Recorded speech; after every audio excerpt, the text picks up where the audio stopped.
Hello and welcome to the Simuldub Saints, your guide to seasonal anime dubs. I'm your host, Slave Kid, and with me as always is my trusty co-host. Hello, I am Archangel, lover of cat girls. And we have a special guest today. Rawr! Hey, I'm the R-Dragon. As friend of the podcast, fellow watcher, and Dragon's Right advocate. There you go. Yeah, our dragon's been on here before. You guys have heard him before. Yeah, and we do have a blatant instance of anti-draconism to talk about later. So we do. We'll get into that. But you've all been listening to our theme song, Wherever I Go, from friend of the podcast, Ampren. Please check out their awesome music, link in the description. And this episode of the Simuldub Saints is sponsored by Buff Corp. More about them at the end. Ooh, a much better sponsor than last time. Certainly more interesting. All right. So, and I'm pretty sure these ones aren't going to get hauled off to jail. So, yeah. Anyway.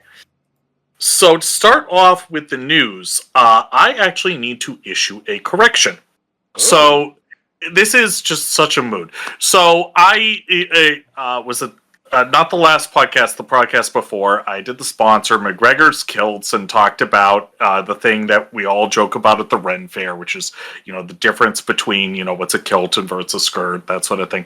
And then I'm listening to old VODs from NAFO, which is a group of people who talk about military stuff, one of whom goes by Laserpig, who is a psycho-alcoholic Scotsman in the finest tradition. And he just randomly, in this VOD of this podcast from 2 years ago, goes off on an angry Scottish tangent about how the English co-opted Scottish stuff when they colonized Scotland, including kilts. And apparently, the no clothes under kilts thing was not a thing historically. In fact, our conception of a kilt as a skirt is not a thing. It was really more almost like a toga traditionally. But apparently the person who's and I haven't fact checked any of this, but I'm going to trust the guy who makes a living as a YouTube historian and is a crazy Scotsman about Scottish stuff. He said that apparently it was Queen Victoria who insisted that her Scots guards go commando under their kilts for some reason. Not sure what was going on there. Don't think I want to know. But anyway, yeah, so apparently the moral of the story is it's a lot more complicated than I thought. And I just felt the need as an historian, albeit amateur, but a trained historian, to issue that correction to everybody. So that's that. Okay. If anybody cares, I'm happy to link the VOD in question. You can find it. The passage. If you really care well, that's corrections aside. We do have a pretty exciting piece of news. I don't think anybody questioned that Dr. Stone was coming back, but we have a new piece of key art for Dr. Stone Science Future. Got a nice little movie poster look. What's exciting for me personally is this is the arc I stopped reading the manga on, so I'm due for new stuff entirely probably in the middle of this, and if not, right after. This is also almost towards the end of the manga. There's not a whole lot left. You guys can see the poster here. Pretty cool looking, right? Yeah. I'd say it is 10 billion% certain that this is going to be excellent. Oh, it's awesome. Let me give you one big thing to hang your hat on. You see that weird guy with the X mark on his forehead? Mm-hmm. That is Dr. Zeno. Another genius along the lines of Senku from the past.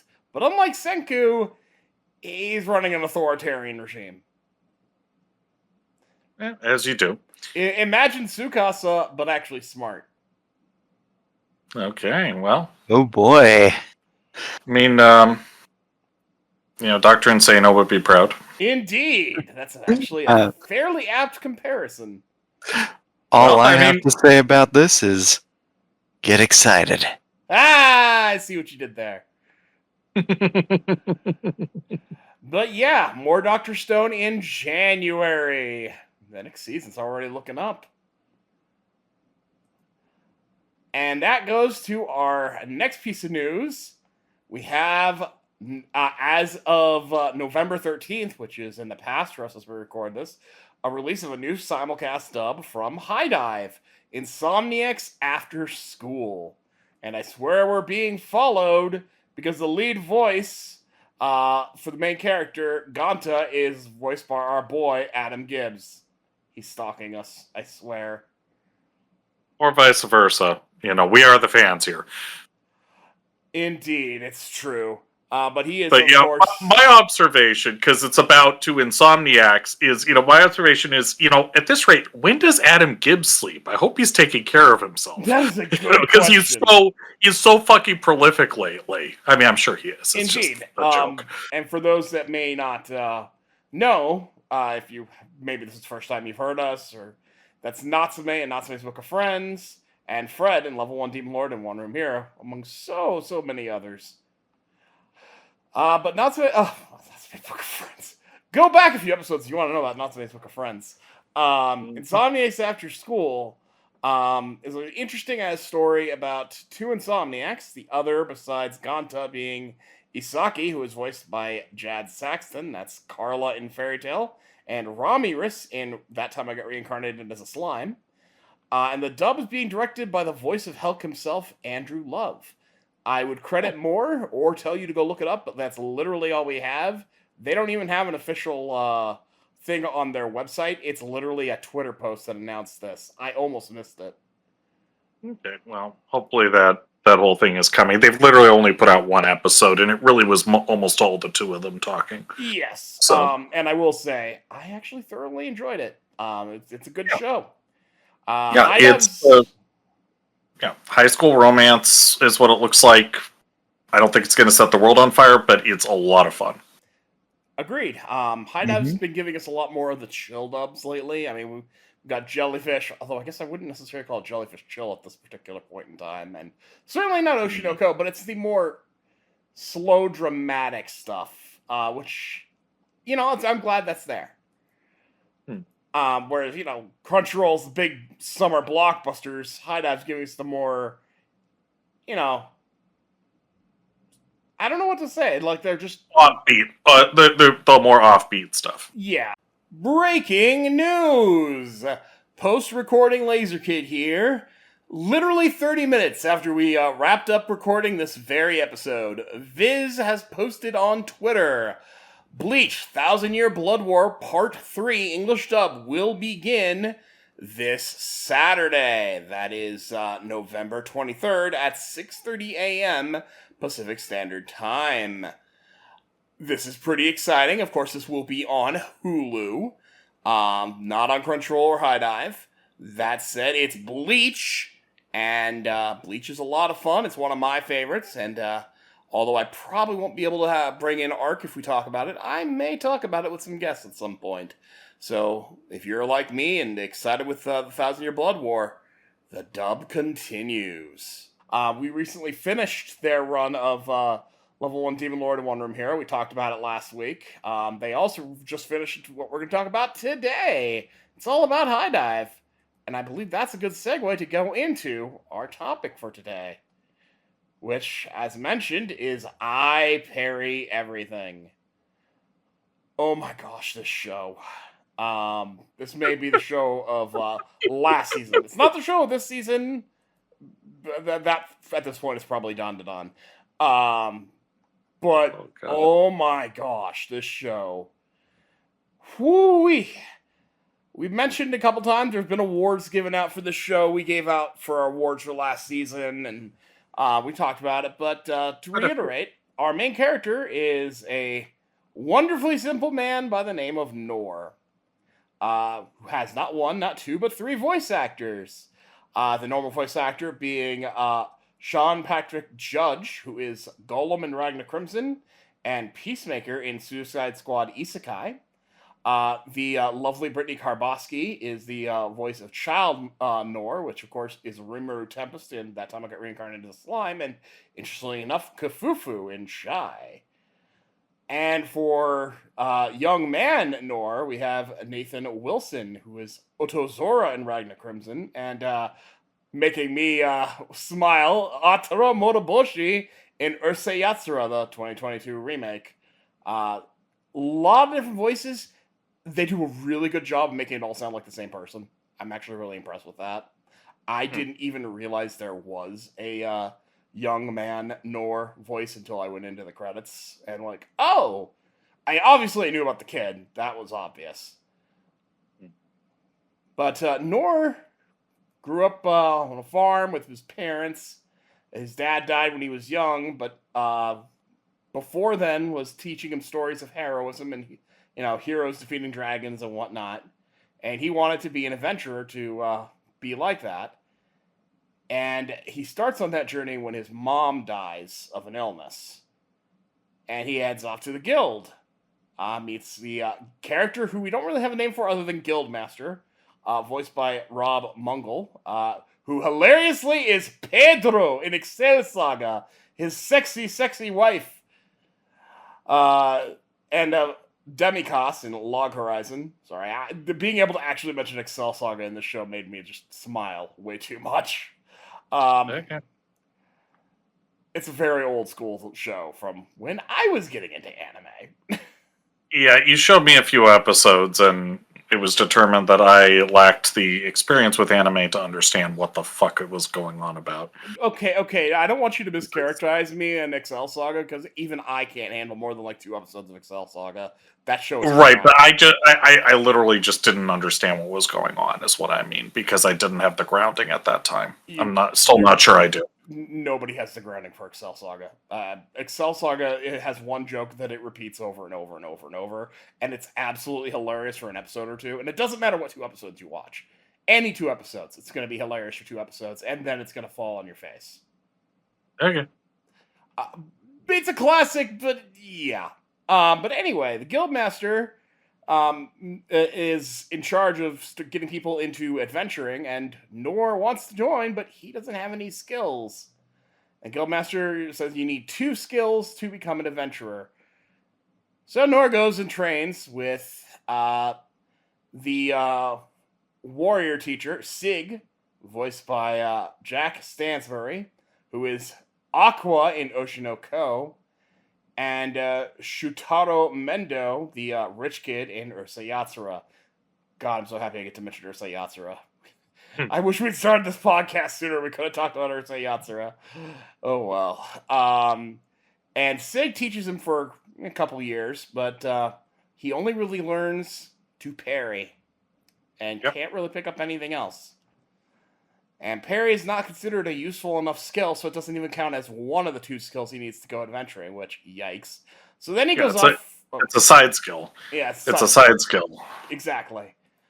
So then he goes off to do some warrior training with Don Dog, a.k.a. when I say warrior, tank. This is tank training.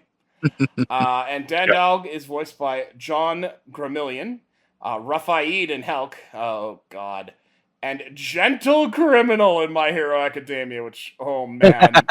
Once I read that, I couldn't unhear it when I was thinking of the character. I'm like, wow, it is him. And second verse, same as the first, except for he doesn't actually get a skill this time. And this is going to be a theme, because then he goes to Marianne, voiced by Natalie Rial, Mei Kim Anuk Takanashi in Jellyfish Can't Swim in the Night. It's one of our main characters.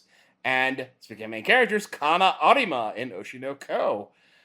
And she does like the archery stuff, and Nor's just like, I can throw rocks.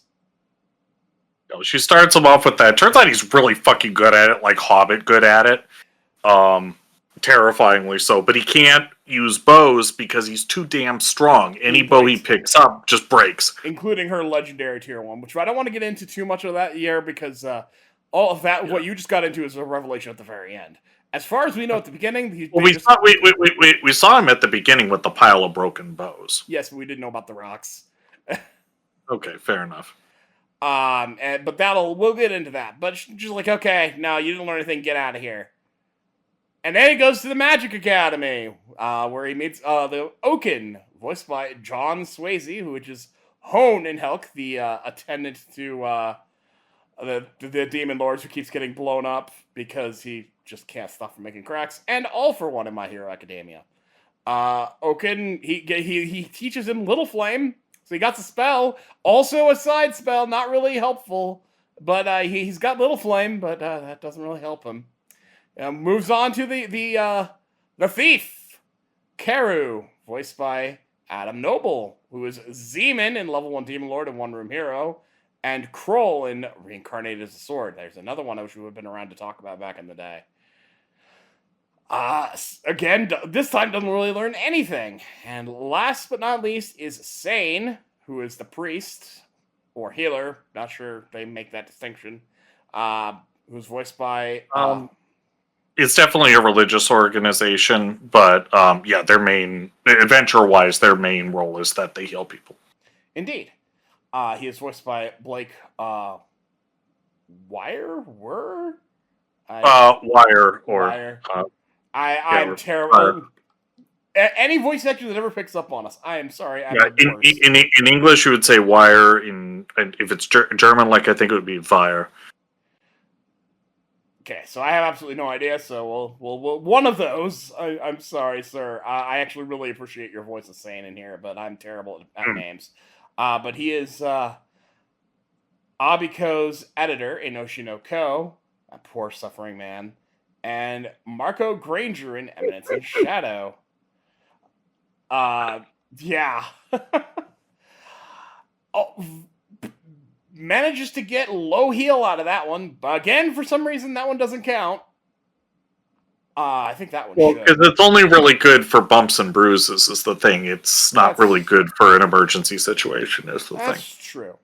But having gone through all of these rejections, Norse basically goes back to the Guildmaster, who's like, well, it won't get you much money, but if you're dead set on it, you could be a level 0 adventurer who basically, or it's not 0, it's like a letter, I think it's like... Well, wait, because he's still a kid at this point, right? Oh, no, that's right, you're right. He goes off and trains his butt off. Yeah, he basically goes home, and so this is the character who knows, a handful of low-tier skills, but he's practiced them so single-mindedly that they become superpowers.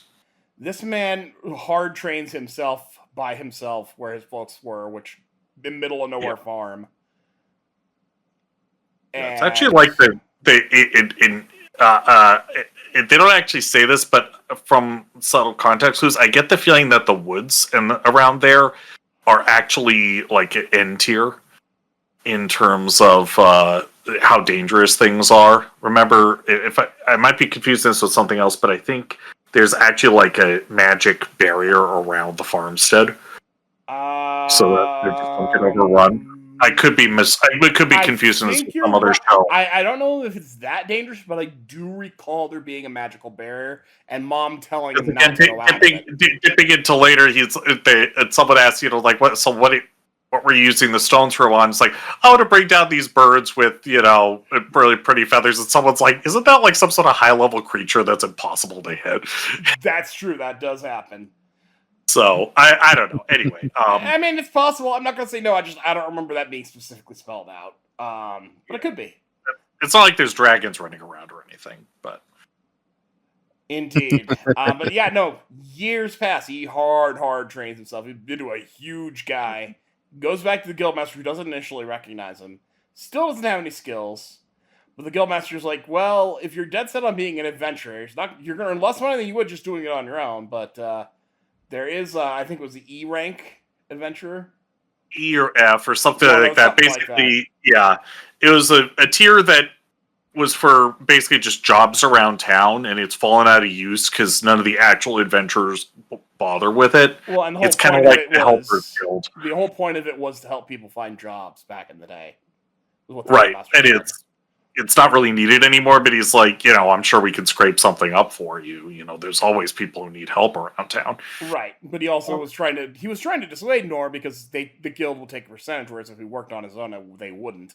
But Nor really wants to be an adventurer, so that's the arrangement we find ourselves in with Nor early on in the show here. He is doing handyman work. He's cleaning gutters. He's carrying ridiculous amounts of things around. Just being helpful around the town, really. And being very well appreciated by the townspeople. Oh, yes, he's clearly very loved by them, and understandably so. A, he's a sweet muffin of kindness. B, he's really useful. And honestly, C, I guess it's really a combination of the other two, so yeah. Yeah, I'm not sure he actually comprehends malice as a concept. No, I don't think he does. He is a very simple man, and I say that with all the love of my heart because I love this guy. Mm-hmm. This guy is incredibly simple. I mean, he trained his butt off to the point where he's able to do insane feats, per the title of the show. Yeah.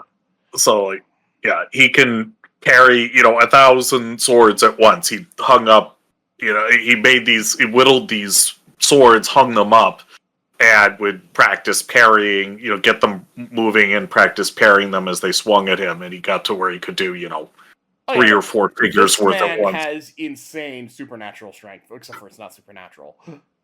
And then it becomes back his tiny flame. It's like, oh, it's just tiny flame, and it's like the size of your fist. Yeah, whereas tiny flame Nora's like, which is just, I was gonna get into that in a minute, but yes, that is a thing that happens. It's things like that. Yeah, it's just the way I describe it is he has every class's level 1 ability, but insane stats. Yes, I think that's accurate. Well, this all comes to a start for the story when he hears a lady screaming, and he goes rushing into a cave that's being excavated. Yep. And finds our next major character, Lynn, Lady Lindbergh Clay specifically, which goes by Lynn, voiced by Annie Wilde, who is Beta in Eminence of Shadow and Ista in Helk. She has a magic ring on that is keeping her from moving, and most of her guards are dead, and the few that aren't are dead shortly after he arrives. She's being attacked by a Minotaur. Who helped just fix the cat. Minotaur. Yeah, it's a big Minotaur. So I said Helk. Yeah, we should. Yeah, imagine if Helk was a simpleton. Helk likes to put on the act. He's not though, but Nor really. Oh god, I would love to see the two of them. Oh, they'd be best bros forever. It would be big brother, little brother instantly. Oh yeah, no, they would absolutely adore each other. And oh god, I wish Hulk lived in this world. Poor Hulk. Oh, anyway. Yeah, we should probably mention how they do the episodes, because we're talking about how things. So every episode is I parry this, I parry that, and it gets increasingly right, but it gets increasingly ridiculous. And so the name of this episode is I Parry a Cow. Yes, he's in a Minotaur, and it's like, wow, that's a big cow. That is Nor in a nutshell for you. Yeah, he not wrong. He always underthinks what he's seeing. He's like, oh, it's a cow. Sees a giant, monstrous, like, emperor goblin thing. Oh, it's just a little goblin. Sees a giant dragon. Oh, it's a lizard. It's where, again, stupidity is sort of his superpower because he doesn't get freaked out. It's almost like an ultimate form of positive thinking. Oh, it's just a cow. Oh, it's just a goblin. Indeed, that is a bit of a superpower there, because he never, ever locks up. Mm-hmm. And he does, in fact, save Lynn from this thing by parrying it enough times he manages to cut its head off. Yep. He just redirects, I think actually, if I recall correctly, its axe breaks and a piece of its axe flies and cuts its head off. So yeah, he can parry so well and so forcefully because he is extremely fucking strong that it's basically an attack skill. Effectively, yes. And Lynn thanks him, and it's like, oh, no big deal. And then he just walks off as the rest of the soldiers come in to go, save Lynn. And then he just kind of pulls a disappearing act. Because he's like, okay, I'm going to go back to work. Except for he doesn't go back to work right away because some strange guys are following me. I don't understand why. Yeah, so he ditches them because he doesn't want any trouble. But a couple days later, he goes to re-meet with the guildmaster, and he runs right into Lin, who is very happy to find him again. To this day, at the end of the show, I don't think he realizes she's a princess. I don't think he has any idea. Yeah, I don't think he realizes the king is the king, exactly. No, he absolutely. He knows he's a noble. He's got that part figured out. Yeah, and he knows he's Lin's dad. But, Yes. So spoiler alert, Lin is the princess of this small kingdom. Yeah, she's the younger of two siblings. And so she's been desperately looking for him to thank him for saving her life. And she put out, and her dad and her older brother put out the intelligence people to find this guy, and that's who the hell just ducked like it was nothing. Nor, don't be me. Nor, I'm sorry. You're going to put it back in my head. I'm blaming you. Anyway. I did say it first. Yeah, so Nor just ducked these professional spies like it was nothing on their home turf, like it was nothing. That's Nor. He's just like, I'm gonna go. Yeah, I'll go hang out somewhere. Yeah. But she manages to wrangle him to visit her house to meet her dad. She tries to offer a reward. He's like, no, I don't need anything. But she manages because she's like, convinces him that her dad wants to thank him. He's like, okay, well, that's not too bad. And as we go into the castle, we meet another major character, Ines Harness, voiced by Elisa Kular, Gamma in Eminence and Shadow, and Closet Ghost in Level 1 Demon Lord and 1 Demon Hero, which is freaking amazing. Yeah. Well, I mean, it's Hidive, so there's a lot of crossover between their shows. Whenever we're dealing with that many. Whenever we deal with Hidive voice actors, 50-50, some of them do work outside of Hidive, some of them don't. That's fine. Which is fine. Definitely, I mean, the Texas voice scene, so more likely if you're going to hear them elsewhere be Crunchyroll, which many of them are, but some of them don't, for various reasons. Yeah. But, yeah. Hidive's better about freaking crediting people. Much better at crediting people, although we have an exception at the end of this list of things. But Ines is taken a little aback, understandably, by Nor. Because he's just completely like, hey, what's up? I'm a country bumpkin, guys. How's it going? Whereas she is a purebred, stick up the ass knight. She does whose whole being is. Oh, she's a wonderful person, but she is. So she's a knight in every sense of the word, and I said, she has a very large stick up her ass because that's her job. Indeed, I mean, she is Lin's bodyguard, as we learned quickly. She is thankful that Nor did save Lin, though, because she wasn't there to do it. So there's some gratitude there. But also suspicion, because look at it from her perspective, and she's not alone in thinking this. Rando shows up and saves the princess. Why? Yeah. Was this all a setup? Is this a false flag? What's going on? Who the fuck is this guy? I mean, understandable. Completely understandable. Oh, sensible even. Yeah. Indeed. And it doesn't help because Nor's not behaving in any way that makes any sense. Because he's a country pumpkin. Yeah. As they head towards meeting the king, they run into another guy in the castle, Gilbert, who is voiced by Joe Daniels, Azadra in Helk, and Max in Level 1 Demon Lord and One Room Hero. So many Level 1 Demon Lord and One Room Hero VAs. Love it. And Gilbert is a master swordsman himself, who's always looking for someone stronger. Huh? Spearman, right? Spearman, right? You're right. He is a spearman. I'm like, well, I said he's the spear guy. Because this kingdom has, like the sword guy, the shield guy, the spear guy, or the shield guy. Gilbert was a trainee of Sig, who is a sword guy, so that's why I was confusing myself. Fair enough, but yeah, his thing is definitely the spear. You're right. You are right. He is a in Final Fantasy terms, he's the dragoon. Except for he doesn't really jump, but I take your point. And he immediately was like, "Oh, are you strong? You want to fight?"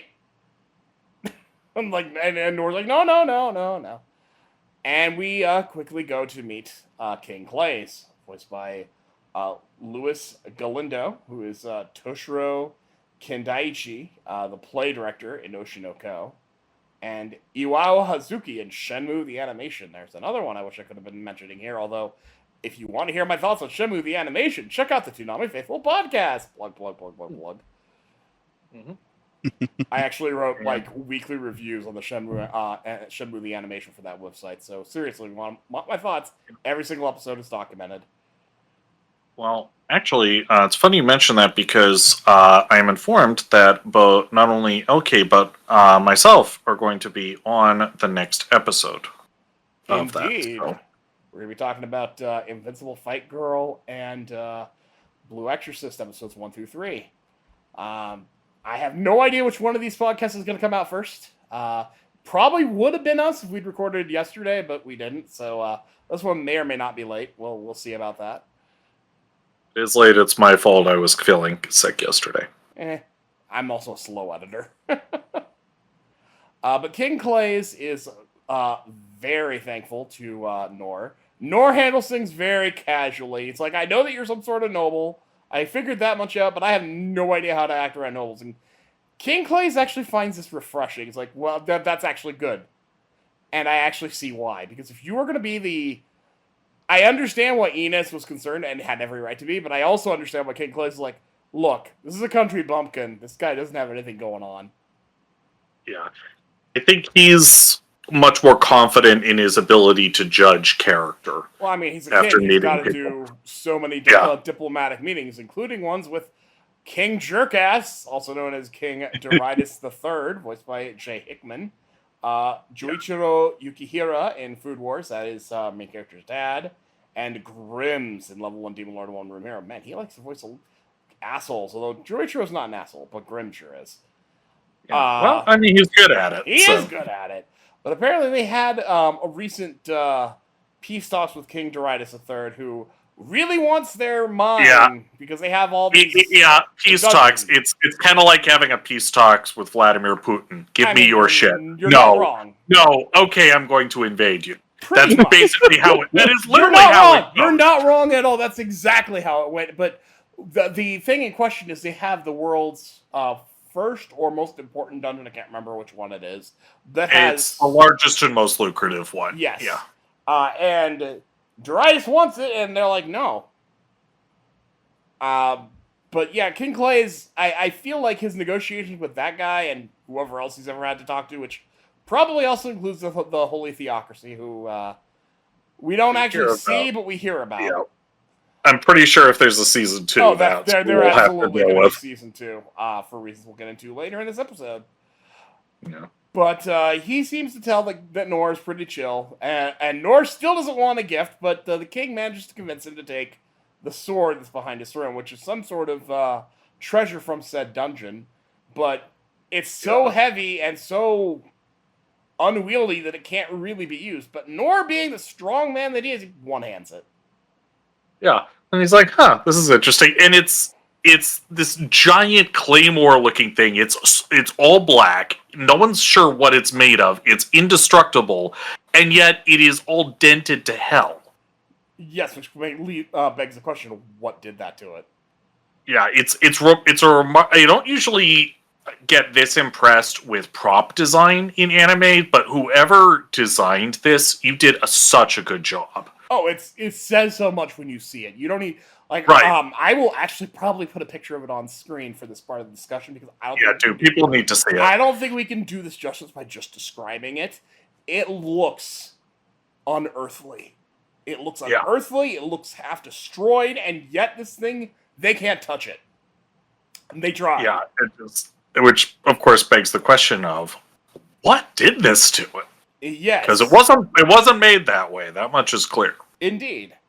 But they have a replica of it that can keep on behind the throne, that can keep serving as a symbol, so they don't really need it there. And Nor eventually accepts under the idea of, hey, I could use this to clean ditches. That'd be real handy. Yeah, or, whatever. It's Nor. And he looks at it and he's like, oh, this is the same width as the gutters in town, which it is. And it turns out to work very well for that purpose. Indeed. Also, around this time in this meeting, we get to meet Lynn's brother, Rain Clays, voiced by Houston Hayes, who is Kless in Helk. and Shun Ibuseki in Food Wars.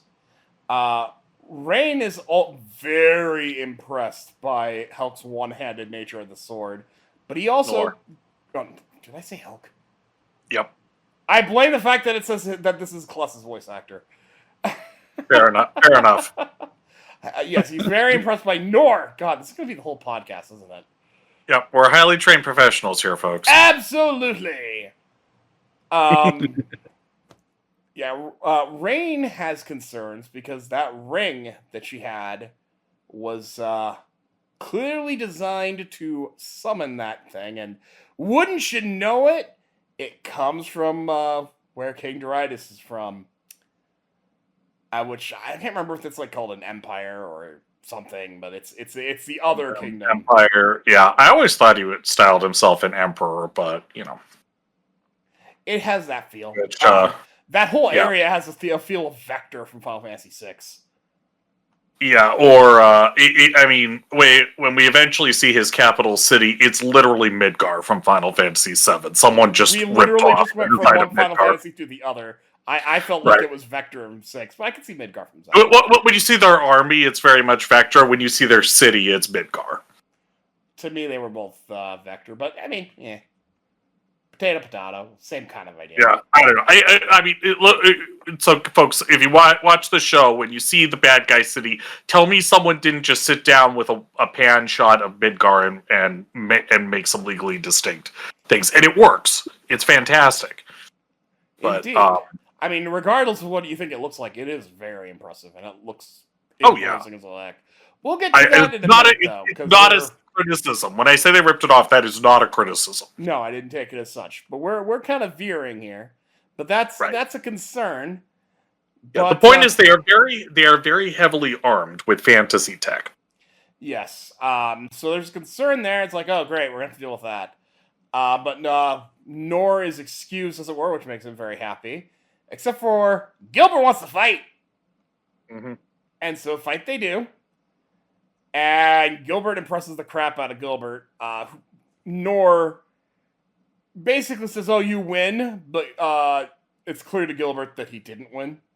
And that Nor is being Nor, who thinks he lost, but he clearly didn't. Well, he's just like, wow, was so lucky to be able to train with somebody that powerful. That's so Nor. Yeah. That's just a consistent thing with Nor across the series. Like, his own disbelief in his own abilities. He'll fight something that wipes out an entire army and thinks, wow, that was just a basic enemy? I mean, there's literally an episode I Parry an Army, so... Yeah, that was just a basic enemy? Wow, I'm really not good at this. Yeah, that's so Nor. But Nor heads out, but he is followed by Lin, who really wants to take him on, have him be her master, to train under him. And he's like, there's nothing I could teach you. And what he means is, I don't have anything to teach you. I'm not anything. And now Lin takes it as, I'm not ready for him. I must prove my worthiness. Hilarity ensues. But she's very nice and very, very sweet. And so finally he's just like, sure, having somebody friendly to... I think his agreement is more down to the fact that she's also very insistent. Yeah, very insistent, and, having her tag along is not the worst thing. No, it's not. And it does allow him to take a job from the guild master to go take care of a goblin. Wow, You're my first job. I get to be an adventurer. That's so exciting. He's very thankful for Lin for this, because he really wants to do this. She does pick up on who he is, because she sees him... doing his spells, his tiny flame, and she hears from him that he failed out of all of the classes, and she had heard that story from the same professors, but she always thought it was a story they made up. Right. Because it's like, that couldn't possibly happen. And that reminds me of something I skipped over that I don't want to skip over. Ines recognized the name Nor because she had heard the warrior guy, Dandog, mention that he had wished Nor was there. When this line first came down, I thought maybe this was dealing about Nor's dad or something. Having seen the finale, I think he meant Nor himself, and I'll explain why when we get there. Right. And so Ines had some sort of, I guess, jealousy because she was being compared with someone she had no idea who it was, and she's like, what's so great about this person that I've never met? Indeed. And then she meets him, and she's trying to, it's partly fighting that old jealousy, which I think she realizes is stupid, but that doesn't always make it easy to get past such things. And also, she's just confused as hell by him. I mean, as anyone would be. Right. At any rate, Lin and Nor go and look for the goblins. Oh yes, it's also, in order to prove that they killed the goblins, they need to get their heirs. This will be valid later. Yeah. They don't find goblins. They find an emperor goblin. Big goblin. Yeah. Shout out to Fandom Maniacs. It's a big goblin for you. With a red stone on its forehead, which is keeping it from getting too hurt. Interesting. This is a problem. And Nor's just like, oh, it's just a goblin. I'm not ready. I should have known I wasn't up to fighting a goblin. But with a team up between himself and Lin, they're able to get that gem off his forehead and beat him. Yep, and Lin takes his thing of, we could beat this. It's a goblin. She takes this as him being, encouraging and teaching her how to think positive. Indeed. And they do beat it, although they burn it to a crisp, no ears left. Oops. Yeah. Did they bring back the gem this time, or no? I forget. I can't remember if they did. They might have. Yeah, regardless, without the year, the GM can't pay. Yeah, the GM can't pay them, unfortunately. He does treat them to food or something, if I remember right. Mm-hmm. At any rate, Nor takes us, wow, I got a long way to go before I can become an adventurer. I barely held out against a goblin. The adventurers do this every day? They're so amazing. I love you, Nor. Well... Oh God, he's this lovable teddy bear of a man. Yeah, whereas any normal adventurer, even like an A rank, seeing this thing would probably run away and be right to do so. Indeed, but it does further indict King Darius' plot because where'd he get that from? How'd this happen? Things the gem come speaks to human intervention. Indeed, things come to a head after this. Where the royal family, particularly Rain, the prince, is concerned about an invasion, and he wants Ines to take Lin and Nor out on an outing towards the Holy Theocracy so that she can be somewhere safe if the kingdom were to fall. Which they do, but Ines is supposed to keep that part a secret. It's just an outing for Lin and Nor, as far as they know. Yeah, and we should mention that both King Clay's and Prince Rain are the best possible, and Lin too. They are the best possible sort of royal family. They are absolutely. They are badasses. They are extremely competent, and it is all about their people. That is, if you're gonna have a monarchy, this is like the picture perfect monarchy. Doesn't really happen in reality, but in fiction, it can. Yep. And, as they go, they come across a strange-looking thing that gets uncovered by Lin, which, it was stealthed, and... because they noticed that, this line, this wheat field, like, there's this whole line where the wheat's just dying. And they find is it a poison dragon? Is that what they called it? Yeah, it's like a black death dragon or something. Oh, they call it. There's that. We'll get into black dragon here in a minute. No, that's the Dragon of Calamity. I think they call it a black. I think they call it a black death dragon or something. Make me skip ahead. they think the dragon Plum is a black dragon, which is a different thing than whatever this was. Okay, well, it's technically a dragon. It looks more like a frog, and Nor Nor just thinks calls it it's a frog. And I it carry is a frog. Its poison has poison. Yes, and it is being guided by a young man named Rolo, voiced by Clint Bickham, Kyotaro Ichikawa in The Dangers of My Heart, best boy, and Sato in Ya Boy Kong Ming. Once again, putting in a fantastic performance. And Rolo, oh god, this poor kid. He is not doing this out of malice. Quite the opposite. He is a slave.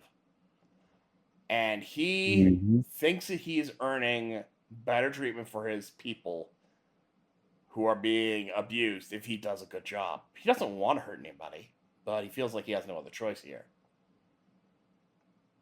He is what's called demon folk. He can control monsters to a certain degree.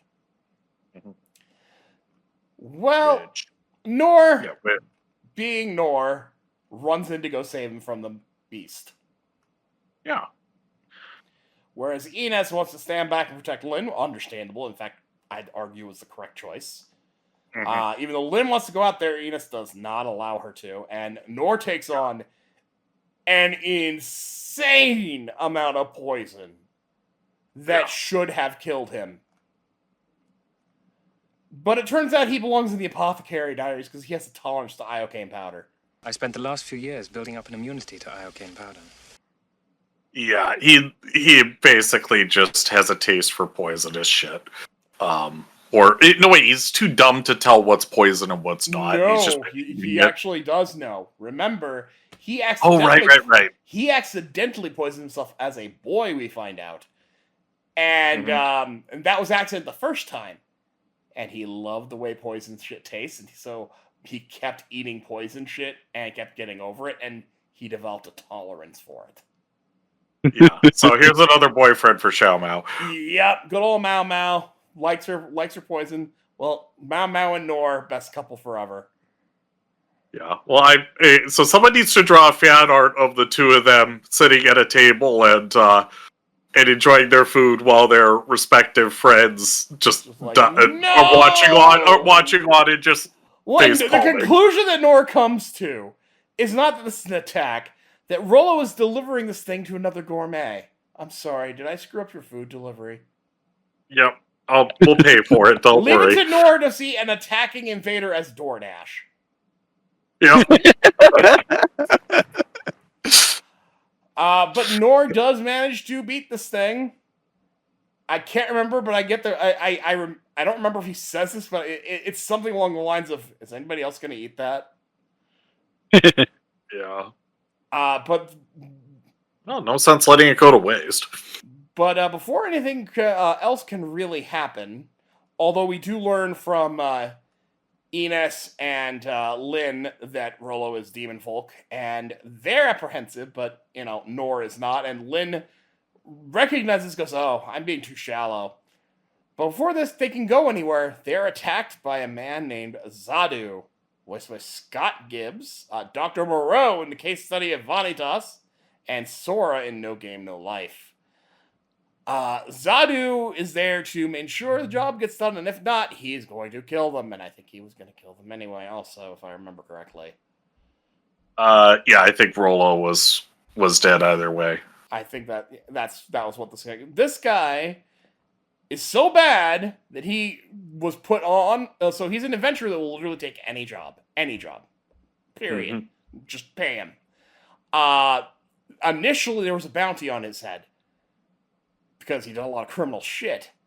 They had to remove that bounty because he kept killing people who were going after him. That's how bad he is. Yeah, and so officially they said, "Oh, he's been killed." And so he was known as, like, Zadu the Dead or the Dead Man or something like that.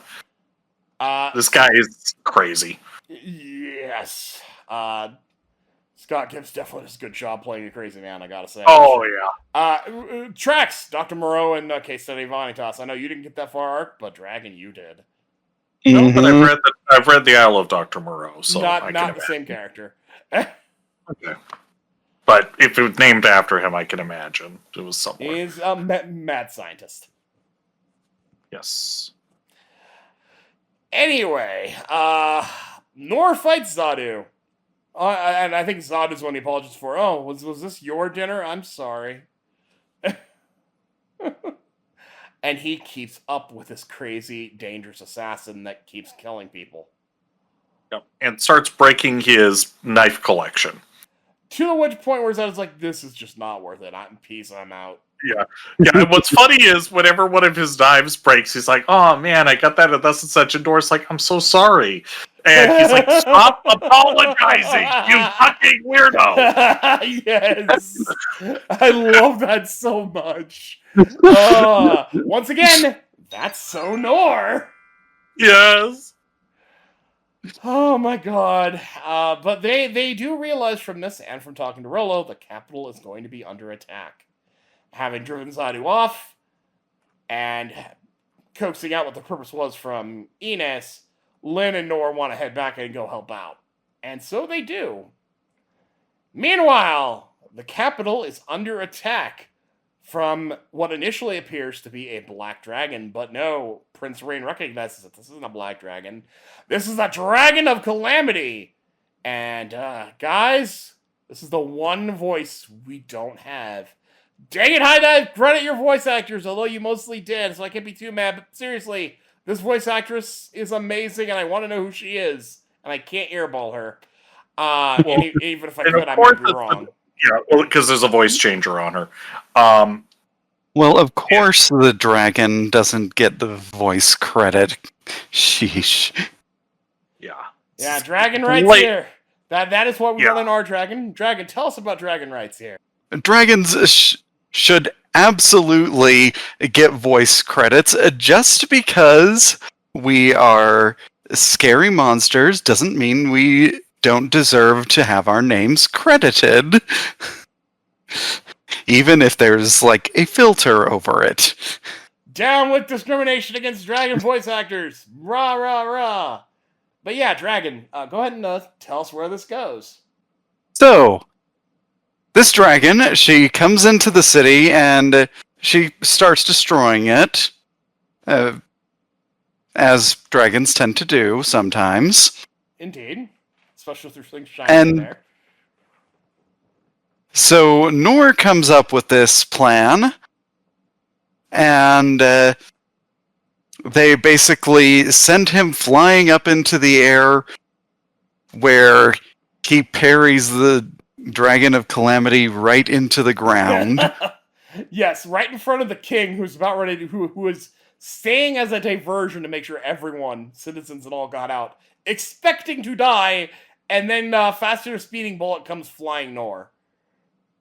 Of course, the Dragon of Calamity, I don't know if she actually had a name other than that. No. I found the credit for the Japanese voice, and it's just Dragon of Calamity. And for the only credit, it was the only one on the page that had no credit for the English. It was really like, oh, question marks. Oh dear. Yeah, I think she's so old and so famous, she literally is just known by that title. Yeah. And it's definitely a she. Both, Ark and I watched the show initially subtitled, up through about this part of the show. Both in Japanese and English, this is a lady voice.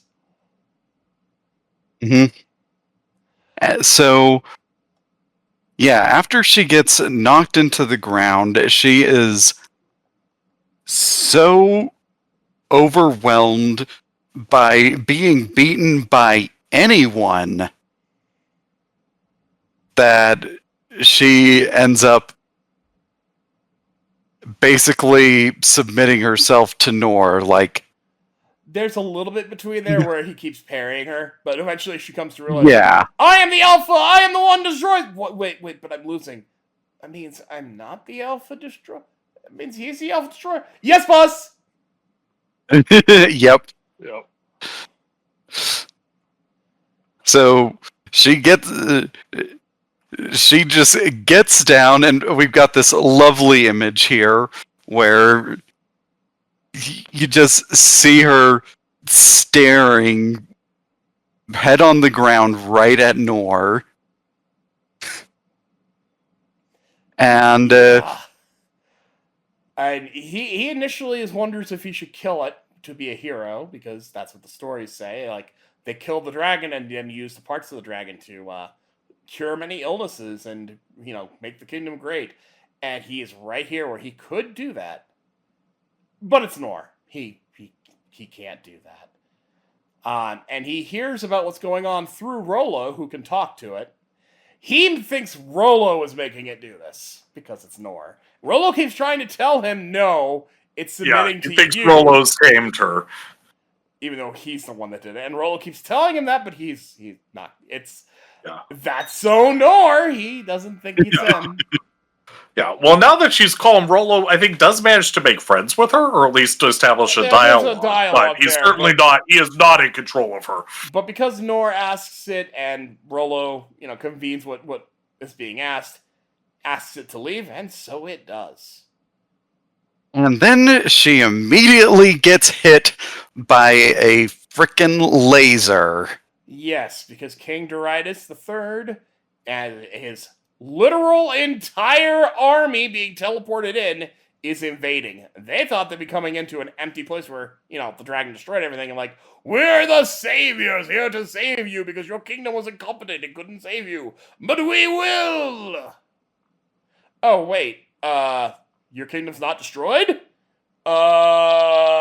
Invasion time! Oh. Yep, they launching a 3-day special military operation to claim the dungeon. And, I'm not going to draw this out. Nor parries an army. He beats the absolute crap out of the they do the launching thing. They do the launching thing again, and he just starts parrying and parrying and parrying, and everybody goes flying. Everything explodes. Animation. This is you gotta see this. He just destroys everything. It's well drawn. Everything's everywhere. The animation's super crisp. And the cherry on top is this evil son of a bitch wets himself. Ultimately, he's just... somebody stop him! Somebody stop him! He turns out to be an absolute... And it turns out to be just a bitchy bitch. Well, and he's so terrified of Nor, who's trying to reassure him, be like, no, see, I'm nice. And he smiles, but Nor doesn't understand people, and so his smile looks creepy. And that just scares this guy more, who runs away. Yeah. Well, he thinks he's just some random old guy who's in the middle of the battle and is going to get hurt. Yes, Nor has no idea what's going on, but then neither does the king. So King Darius brave King Darius III runs away. Yes. And that is about the time that we meet some of our instructors again. I believe specifically it is Sig and Karu. I actually think it's just Karu. No, it's Karu and Sane. Who recognize Nor. And he's like, oh, it's my teachers. He recognizes them. Mm-hmm. And they all devise this strategy alongside Prince Rain and, of course, Lin. They're going to go get that dragon. They're going to go heal that dragon. They're going to go ride that dragon, who was going to want revenge, using Rollo to help communicate, to tell it where to go. And they're going to go kick the crap out of King Darius and make him surrender, but they got to get him before he gets too far, or it will be an act of war. And sure as shit, they chase after him. He does get into his fort, but they decide to go after him anyway. They destroy a bunch of stuff. Nor lands in on King Darius' own men, trying to kill him to calm the enemy nation down as a sacrifice. And Nor has to talk to them about why killing is wrong. Because it's Nor. Right. Because that's so Nor. So how Nor got in there is they're flying in, and so they see the dragon coming, and they fire up their Death Star super laser that they have in the city that takes the power from the whole city. And they fire it at it, and Nor sees this beam coming, and he's like, oh shit, he jumps forward off the dragon, parries it, and winds up falling into the tower, and so braces the sword in front of himself, and just crashes through like 50 different walls until he winds up landing in the middle of where the king's about to be assassinated, and, throwing everybody flying, and he's just like, why are you beating up this old man? Bullying is wrong. Yes. And that And laser they- cannon is why we made the comparison to Midgar earlier. Yeah. That's right. I do remember that. Yeah, now. I saw them firing it up and so forth, and we'll That tell is you, we were Midgar, watching the dub. When we were watching the dub, my only comment was, commence primary ignition. Yes, that is exactly what you had to say. So yeah, things are not looking great, except for that's when Prince Ryan walks in, or Rain. I keep saying it's Rain. I know it's Rain. I'm just dumb. That's when Prince Rain walks in. It's like, no, I don't want him dead. We will accept your surrender for this, and we'll figure out reparations and whatnot. We just want to capture this guy. We're gonna no. He's like, the king's all worried. You're gonna kill me? No, we're not gonna kill you. We're just gonna make sure you feel the pain of all the lives you damaged and hurt. But don't worry. Sane walks in. We're gonna heal you up. You're not gonna die. I love this. Yeah, it turns out being sent to repent your sins under this particular priest is far worse of a fate than death. Which, clap. I approve. For once, Ark. For once, murder was not the answer. It's worse. Well, you see, I am a merciful person. Oh my! I am the soul of compassion and mercy. Oh my gosh! So we go forward with that, and the kingdom is at peace. We head home, and this is where we get a lot more information on Nor's childhood. Turns out every single one of those instructors saw immense potential in Nor. And they only sent him away because they didn't want to waste his potential. They wanted him to find his potential wherever it was, because he was taking to it like a fish to water. The things that he did get, he got in ways that are impossible. And as we know, he made them way past. We see him stay in a magic tank well beyond what a normal person should be able to. And Oaken's like, "Are you okay in there? Oh God, you're gonna go nuts." And Nor's like, "But I'm close." Yeah, to he got it. Well, Oaken breaks in there to the meditation thing in a panic, think he's gonna find a corpse, and yeah, Nora's just like, "Oh, I'm really close to a breakthrough." He's just completely fine. Just shuts the door.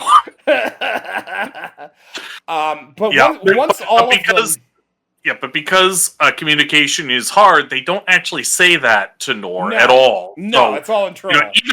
Even a normal person would not have understood that. No, absolutely not. Let alone a dumbass like Nor. Well, and they all assumed that he picked something up somewhere else until they all started talking and they all realized this. And so they decided they were going to go find Nor and raise him themselves as a group. But obviously they couldn't find him because Nor's in the middle of frick-ass nowhere. But this is why I think Dandalk said he wished Nor was there. To Enos, when Enos was around. Because he knew that Nor had insane potential. So that's that pin pulled out. I for the entire show, I thought they were talking. It was going to be his dad. No, it was just him. His potential is that insane. But we do have one other major revelation at the end of this season, I'll say, because we're definitely not done. A lot of the technology and things used in the invasion from King Darius came from the Holy Theocracy, who discriminates against demons, and we're also about to take in Rolo, who's a demon, because, help save the whole kingdom. We're about to have a war with the Holy Theocracy next season, probably. I would say Dias Volt, but that would be on the wrong side in this case. So yeah, it should be interesting. Yeah. We also, I just realized we forgot to talk about Inez's whole backstory with her special shield power and stuff. Go ahead. I did gloss over that. You should watch the show. It's really well done. Yeah, we're never going to be able to touch it. When Inez was a little girl, I think was she an orphan? Or was she just in school? I forget. Anyway. She was just in school. I don't remember her being an orphan. But regardless, she found that she could make this pretty light magic thing, and someone's like, "Oh, that's really cool. Let me touch it." And it actually cuts this other girl. who, of course, starts crying and stuff, and Ines freaks out. Everyone freaks out, and, the girl gets healed up and stuff, and Ines is like, am I in trouble? Did I do something horrible? And the adults explain to her, no, you have a very special power, the power to protect people. And so you're going to go to this, to train to be able to protect people. And so this has been her whole life since she was like 8 or something, being a knight, which is kind of why that's her whole thing. And so part of this whole show is a little bit her learning to relate to life outside of that one particular function. Well, she also comes to grips with her power because she's only using it as a shield. In the process of this, she's willing to accept to use it as a sword as well. Mm-hmm. And she told us that it can be used all sorts of different ways. So, for example, when we talked about sending Nor flying, she actually makes a tube out of it, yeah. And then Lin uses a very, very, very powerful wind attack, focuses it down the tube, and Nor puts the sword across his back, and so it doesn't rip him apart. Instead, it just sends him flying. It's beautiful. This show is special. We say that a lot around here, although that's because I tend to pick. I don't do episodes on stuff we don't like. What's the point of that? We might mention things we don't like in passing, but we do. Yeah, that's not enough. About it. It's good. Yeah, there's not enough weeks, so we're forced to focus things down to the really good stuff. Yeah, we barely even watch the stuff that we don't like. And if we don't like it, we just drop it real fast. Yeah, there's too much coming out. There is. What a time to be an anime fan. But final thoughts on this? Very good show. This is my show for the last season. Even though 2 seasons ago it was subbed. Last season it was mostly getting dubbed, and this season we got like the last 3 or so episodes dubbed. So it's kind of a spanner, but I consider it firmly in last season. Yeah. Yeah. And one final point of closure that I think is just adorable is, in the end, Ines winds up being the one to take in Rolo. Oh, and yes, that's true. And it's adorable. Incredibly wholesome. Yeah. It really is. Dragon, do you have any closing thoughts on I Parry Everything? Yeah, it's a really good show, even in spite of the blatant Derg abuse. But then again, that's kind of par for the course for a lot of fantasy. It can be. And this dragon definitely got off a lot easier than some. Indeed. All right. Well, Ark, I think it's time for you to tell us about today's sponsor. This episode of the Simuldub Saints is proudly sponsored by the fine people of Buff Corp. Buff Corp is the official supplier of all wrestling gear, venue furnishings, and general paraphernalia to the Global Wrestling Commission. This is because Buffco is the absolute last word in premium wrestling supplies suitable to all levels of training and competition. And of course, Buffco's proprietary satellite network monitors the entire globe for spontaneous wrestling challenges, and then automatically deploys prefabricated rings to their precise location, thus facilitating the world's magnificent culture of wrestling in all things. Buff Corp, suplexing all obstacles between you and your wrestling dreams. Thanks to Buff Corp. Yep, and on that note, go watch, what is it? Invincible. Go freaking watch it. Absolutely. Very good show. Yeah. Which we won't really cover here because it's not a simuldub, but you are going to hear about it on Toonami Faithful in the near future or in the recent past. I'm not sure which. Honestly, if we weren't already talking about it in Toonami Faithful, and if we didn't already have an overload, I would seriously advocate for us doing an episode on it, because it is anime, because it is talking about wrestling, which is anime. Therefore, it is, although it's Western made, it's made by Cartoon Network Studios, it is an anime show. I will fight you. I will disagree with you, but I respect your reasoning, if that makes sense. However, we are going to talk about it on Toonami Faithful, so look forward to that, those of you that listen to people. On that note, Dragon, where can the people find you? You can mostly find me on Twitch at Our Dragon's Den. I try to stream at least somewhat frequently.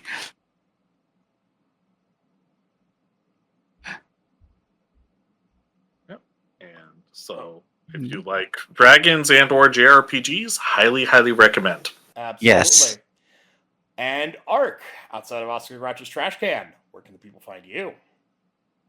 Well, it's kind of a long story what I've been up to lately. Mostly work, to be honest. Getting ready for vacation this coming week.